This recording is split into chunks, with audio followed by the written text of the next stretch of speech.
This is Subaru's first ever full EV, the 2023 Solterra. It comes available in 3 trims, the Premium, Limited, and Touring. Today we are looking at the Limited trim with a starting MSRP of $48,495. This is in Harbor Mist Gray. Now Subaru has some of the most loyal family that I've ever seen, so I think this is a great EV to consider if you're looking to maybe upgrade from your Legacy or even your Crosstrek, or if you just want to add an EV to your existing Subaru driveway. The motor is producing 215 horsepower and 249 pound-feet of torque. And the Limited and the Touring trims can get up to 222 miles of range, while the entry-level Premium trim can get just a little bit more at 228 miles of range, which is mostly due to the wheel size. The Premium has 18-inch wheels, and also the Limited and the Touring are gonna weigh just a little bit more. Now, the biggest, most exciting thing about the whole powertrain situation is that because it's a Subaru, of course it has symmetrical all-wheel drive standard across all trims, which is really unique in the EUV world. Now let's talk about charging. If you had a hard time finding your charge port door, Subaru's here to help. It has a huge EV badge right on it, so you can't miss it. So it has a 72.8 kilowatt battery capacity, and you can get from 0 to 100 with a level 2 charger at home in about 11 hours. And then with the DC fast charger, you can get about up to 80% in just under an hour of charging. Now, one of the most impressive things to mention about the Solterra is its ground clearance. It has 8.3 inches of ground clearance, which sits just below the Outback and the Forester that both have 8.7 inches of ground clearance. And I'm also super surprised to not see this on their website, but according to my research, this has the most ground clearance than any other EUV, which that should absolutely be advertised. That really comes in handy with Subaru's symmetrical all-wheel drive. And then as far as more exterior styling goes, the first thing you're gonna notice is a lot of black plastic here on your wheel arches, which have been a little bit of a controversy on the internet, especially with the WRX, so really hit and miss there. You do have functional air vents through here that separate the plastic in the body. Then you'll get LED headlights standard, and then on the Limited trim, you also get LED fog lights as well. And then on this Limited trim, you will have 20-inch wheels, like I mentioned. You also have heated power folding side mirrors. Oh, and then another fun little thing is this little black plastic piece on your hood that kind of serves as an anti-glare function. It will be gloss black on the top Touring trim. The back has some really interesting design features. The first thing that I noticed was this rear spoiler, how it's split into 2, sort of, rather than going all the way across. You'll also notice that there is no rear windshield wiper, which is because of the angle that the windshield is at. Subaru says that you're not gonna need it.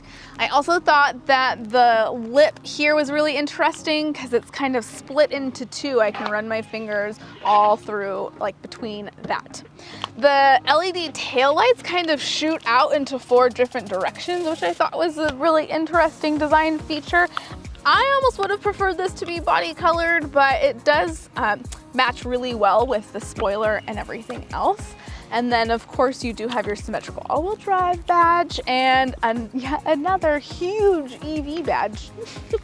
And then on the Limited and the Touring, you're gonna have a power liftgate that's gonna be manual on the entry-level Premium trim, and you can power close it and lock it right there.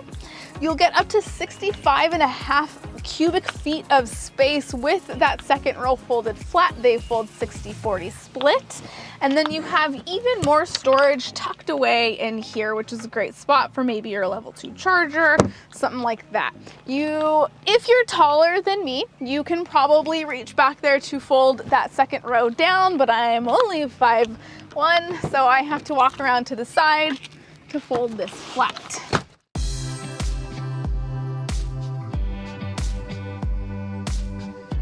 Sitting in the second row, you'll have up to 35 inches of legroom with the front seat adjusted all the way forward, which it nearly is because that's where I need it to reach the pedals. You do have USB-C charging ports down here, and you have heated outboard seats in the limited trim.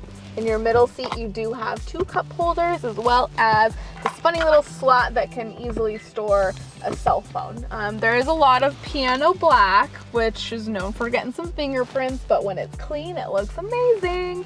You also have reclining seats. They don't recline like a lot, and you do have to reach back to do it, but it can provide you with a slightly more relaxing second row ride. I want to start off by talking about the driving functionalities first, because the Solterra totally has X mode, which is really cool because that's something that you would think only the gas-powered cars have. But you totally have X mode for snow, dirt, and deep snow and mud. You also have grip, which can be adjusted with this little switch right here, which is basically a low-speed cruise control. So this car, this EV, is completely capable of all-terrain stuff like your Outback or your Forester would. You also have different drive modes. You also have like your eco mode if you're trying to reserve some range there. The limited trim comes standard with an automatic parking assist, so this can help you parallel park or perpendicular park into a spot. And then something that was really interesting was how you put it into gear. Your gear knob kind of reminds me of how you open a prescription bottle. You push down and then twist. So, or you just push down for neutral or push down left for reverse. So I thought that was really interesting. And then you do have an electronic parking brake. You also have your regen braking paddles right here, so you can adjust your regen braking. And then you have a leather wrapped steering wheel that is actually standard in all trims, and then a lot of different button functionalities to either configure your 7-inch gauge cluster, which is very, very interestingly placed. This is like you could launch your airplane or land your airplane. It's so long. It's so far away. They're trying to mimic like a heads-up display in a way. However, I'm really short, so I find this to be a little bit challenging to see my gauge cluster, if I'm honest. You do have the Star Tex lined upholstery in the limited trim. And that's basically like waterproof, softer material, and it's all vegan leather, of course, because it's an EV. And then you have like your power adjustable seats as well. Whoop, it doesn't like it when you do that. And then some other interesting like touch points here. You have more piano black here with your window adjustments. You also have 2 seat settings to remember if you have 2 drivers. And then there's this like cloth material along the dash. By the way, there is no glove box, which I found to be really interesting. Also, what we didn't mention outside, it has no frunk. So no frunk, no glove box. You do have storage, however, underneath this space. And then there's like this funny little tucked away spot that as long as you don't have a huge phone, it would totally fit here. And then you'll notice that there's illuminated USB-C charging outlets down here, as well as a 12 volts power source. And then you have more storage underneath in your center console. So this is where you're gonna end up keeping any manuals if you need, or your proof of registration and your insurance. And it's really decently sized. So they did try to make up for the lack of a glove box. And then you have like this little storage thing that you could keep in there just to access quick needed things. Maybe you were eating in your car, and so this is a great spot to put those napkins and a pen and other stuff. And then you have 2 deep cup holders here. And then another technical storage system is the wireless charger that comes standard on the limited.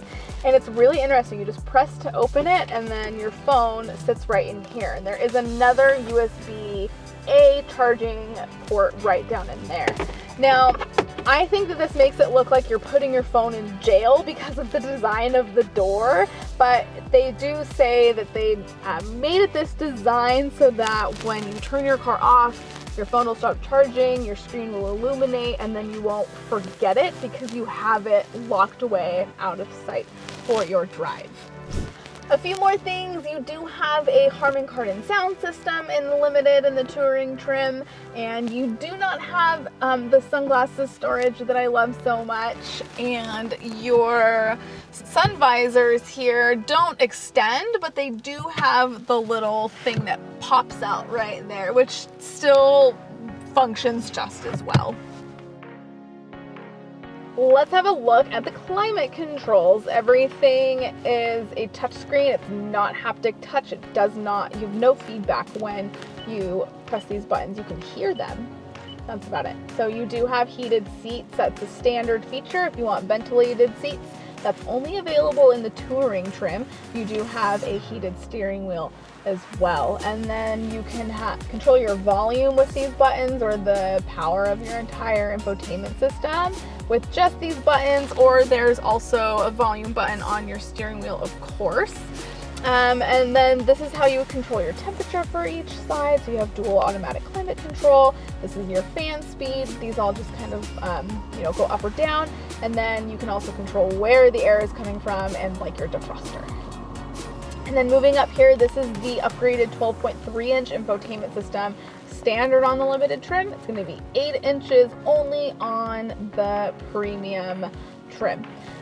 It's interesting because this doesn't have a home screen, which I think it has wireless Apple CarPlay and Android Auto. And if you're going to connect with that, you really don't need a home screen otherwise, because you're only going to be using your phone's interface on your infotainment anyways. You can set up your navigation there, that's where that would be, and then otherwise your music, this is where you would connect your phone, and then this is another way to get to some trip information, fun stuff like that. And then your settings is, it's all pretty standard in there, so you can have an available 4G LTE Wi-Fi hotspot with an AT&T plan as well. The Solterra has a really cool panoramic view camera. When you press that button, it animates and scans all the way around the car when you hit that, which I thought was really cool. I can totally pause that if I want to stop and look at something that's going on the outside of my car for longer, and then it will pull away to a larger view of the car. I thought that was a pretty fun little animation. And then if you want to see more, for example, you can go into reverse and look at all of your different angles here.